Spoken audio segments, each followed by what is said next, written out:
नमस्कार दोस्तों, स्वागत है आपका हमारे YouTube channel tricky engineering academy TEA। हम अपनी वीडियो में आपको बता रहे थे बिल्डिंग मटेरियल एंड कंस्ट्रक्शन। इसका एक महत्वपूर्ण टॉपिक था स्टोन, जो कि आज पूरा हो जाएगा। ये काफ़ी महत्वपूर्ण टॉपिक है और इससे जुड़े हुए सवाल आप देखना प्रीवियस ईयर के कितने वनडे कंपटीशन में तो बहुत ही ज़्यादा सवाल पूछे जाते हैं। तो अगर आपने अभी तक हमारे चैनल को सब्सक्राइब नहीं किया है तो चैनल को सब्सक्राइब कीजिए। पुरानी वीडियो अगर आपने नहीं देखी है तो पहले पुरानी वीडियो देखिए, उससे आगे आपका ये क्रम बना रहेगा। हम स्टोन में क्या पढ़ रहे थे? हम पढ़ रहे थे कि स्टोन में कौन कौन से टेस्ट होते हैं। तो इसमें हमने पिछली वीडियो में कुछ टेस्ट डिस्कस कर लिए थे। अब उसी से आगे हम जाते हैं। कौन कौन से टेस्ट हमने डिस्कस किए थे? कंप्रेसिव स्ट्रेंथ या क्रशिंग स्ट्रेंथ टेस्ट। उसके अलावा ड्यूरेबिलिटी का टेस्ट, जो आपने पिछले 4 टेस्ट पढ़े ड्यूरेबिलिटी से ही रिलेटेड थे, कब कहाँ यूज होते हैं वो आपने देख लिया। जो वाटर एब्जॉर्प्शन टेस्ट है वो देख लिया। अब चौथा हम जो महत्वपूर्ण टेस्ट लेके आए हैं वो है टफनेस इंडेक्स टेस्ट। अब देखिए, कोई भी पत्थर है उसके ऊपर क्या संभावना रहती है कि उसके ऊपर आ सकता है इम्पैक्ट लोड। इम्पैक्ट लोड क्या होता है? हमने पुरानी वीडियो में भी बताया था कि अगर किसी पत्थर पे कोई लोड अचानक आ जाता है, पता नहीं था, अचानक से, जैसे आपको पता नहीं है, आपको अभी आप एग्जाम की तैयारी ये मान के करें कि कुछ टाइम बाद आपका एग्जाम होगा। मैं आपसे कहूं कि कल का दिन छोड़ के परसों का आपने एग्जाम देना है, जिसमें बीएमसी से रिलेटेड क्वेश्चन पूछे जाएंगे, और अगर आप बता देते हैं तो आप किसी अच्छी पोस्ट पे, सरकारी गवर्नमेंट जॉब पे लग जाएंगे। तो ये क्या है? आपके पास अचानक से लोड आए, अचानक से आपको लोड आएगा कि अरे मैंने ये सब्जेक्ट पढ़ना है, मैंने ये तैयारी करनी है, मेरा वो छूटा हुआ है, ये छूटा हुआ है। वही क्या है? टफनेस। टफनेस का मतलब क्या होता है कि कोई भी पत्थर या कोई भी वस्तु जिस पर अचानक से कोई लोड आए, कुछ दूरी से कोई लोड आए, तो उसको किस प्रकार से सहन करती है, उसके आने पे वो टूट जाती है, बिखर जाती है, या उसको सह लेती है। इसी से हमें पता चलता है टफनेस इंडेक्स का। अब टफनेस इंडेक्स के लिए कभी भी आप ख्याल कर लिए कौन सा लोड आएगा? Impact load. इसमें अचानक आने वाला भार आता है। कोई पत्थर रखा, अचानक से ऊपर से कोई भार पड़ता है, अचानक से गिरता है उसके ऊपर, उसका व्यवहार कैसा है? वो है इम्पैक्ट लोड। अगर उसको सहन करता है, वो है उसकी क्वालिटी का टफनेस। टफनेस का मतलब क्या है? लोड लेने की क्षमता। कौन सा लोड? Impact load. ठीक हो गया। अब टफनेस इंडेक्स में सबसे पहले हमने स्टोन का सैंपल क्या लेंगे? टेस्ट कर रहे हैं, स्टोन का है तो स्टोन का एक सैंपल लेंगे। सैंपल का मतलब हम एक पत्थर को लेंगे, उसका एक साइज डिसाइड करेंगे, उसी के बैच के अदर पत्थरों पर भी वो लागू होगा। तो इसमें जो हम सैंपल लेते हैं वो सिलेंड्रिकल लेते हैं। कैसा सैंपल लिया है? सिलेंड्रिकल। सिलेंड्रिकल में भी देखो, जब हमने क्रशिंग स्ट्रेंथ वाला लिया था, वहां क्या लिया था? वहां क्यूबिकल भी ले सकते थे, सिलेंड्रिकल भी ले सकते थे, जिनकी वो क्या थी? 50 mm 50 mm 50 mm। यहाँ थोड़ा सा डिफरेंट है। यहाँ क्यूबिकल नहीं ले सकते, क्यूब नहीं लेना है, यहाँ आपको सिलेंड्रिकल ही लेना है, जिनकी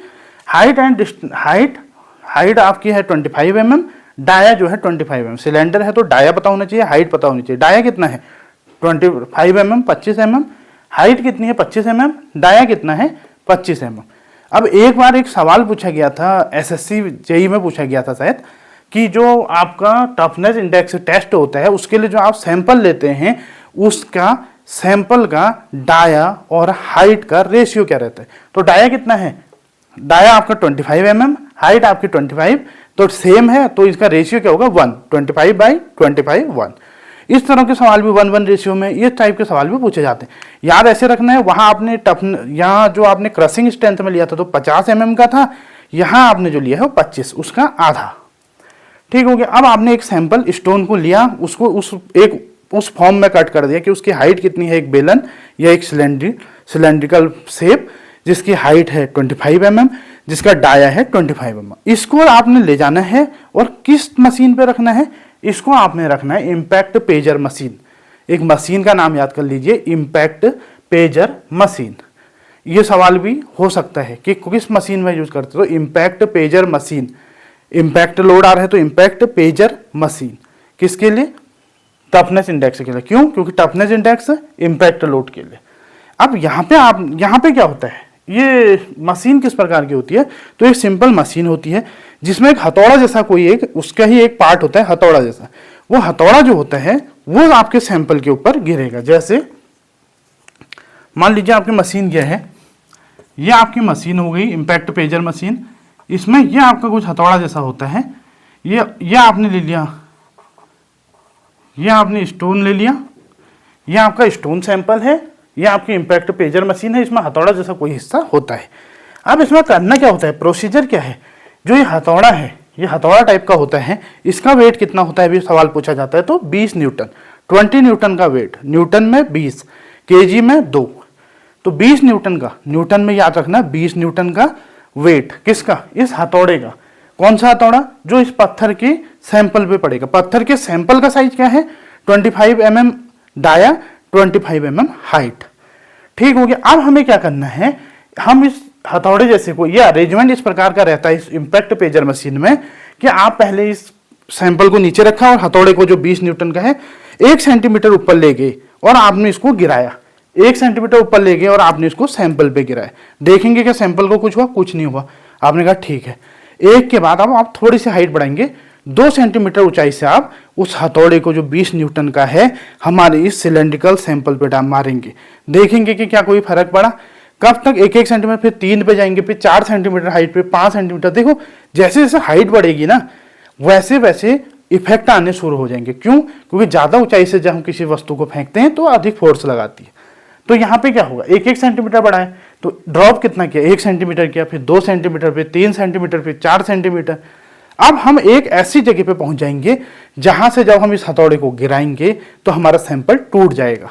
उसी ड्रॉप हाइट को, किस हाइट से आपने गिराया, 1 सेंटीमीटर पे नहीं टूटा, 2 पे नहीं टूटा, मान लीजिए 14 पे टूटा, तो 14 जो आपकी 14 सेंटीमीटर की ड्रॉप हाइट है वह आपकी हो जाएगी ब्रेक वैल्यू, अर्थात जिस ऊंचाई पर आपका सैंपल टूट गया। और वही क्या है आपका टफनेस इंडेक्स।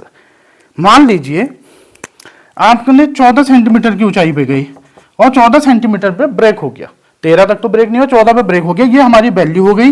ये किसकी वैल्यू है, 14 वैल्यू है टफनेस इंडेक्स की, जो यहाँ पे वैल्यू ऑफ टफनेस इंडेक्स की हम अपना तुलना करेंगे। ठीक हो गया।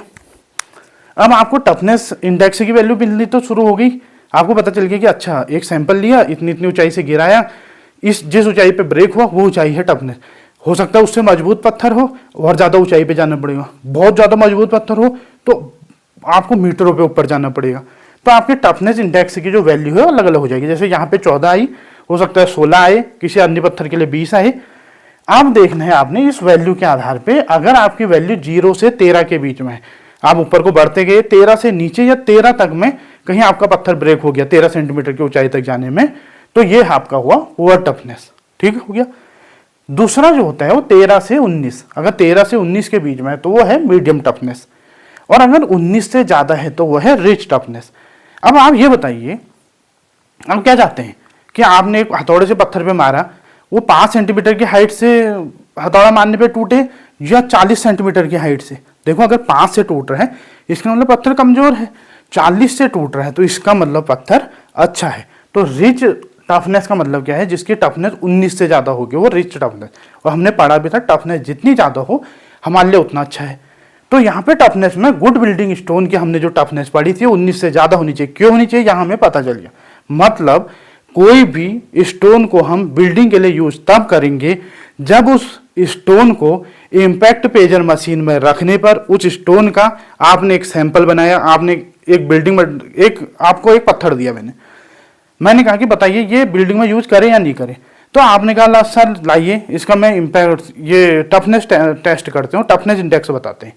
मैंने आपको दे दिया, आपने उसको सिलेंड्रिकल शेप दिया जिसकी हाइट 25 mm, जिसका डाया 25 mm ले गए, इम्पैक्ट पेजर मशीन पे ले गए। एक हथौड़ा जिसका वेट 20 न्यूटन है, उसको 1 सेंटीमीटर की ऊंचाई से 2 से गिराते गए और देखा, मान लीजिए आपका 22 सेंटीमीटर पे जब आप ऊपर थे तो वो पत्थर टूट गया। आपने कहा सर इसकी टफनेस जो इंडेक्स है वो 22 है। मैंने कहा 22 कैसे है, आपने कहा 19 तो रिच होता है 19 से ज्यादा, तो ये रिच है, ये एक अच्छा बिल्डिंग स्टोन है, इसको यूज कर लेते हैं। वहीं अगर 2-3 सेंटीमीटर की हाइट पे वो अगर टूट जाता तो आप कहते सर ये तो पुअर टफनेस इंडेक्स रखता है तो इसका यूज हम बिल्डिंग के लिए नहीं करेंगे। तो इस प्रकार से आपने टफनेस इंडेक्स के बारे में पढ़ लिया।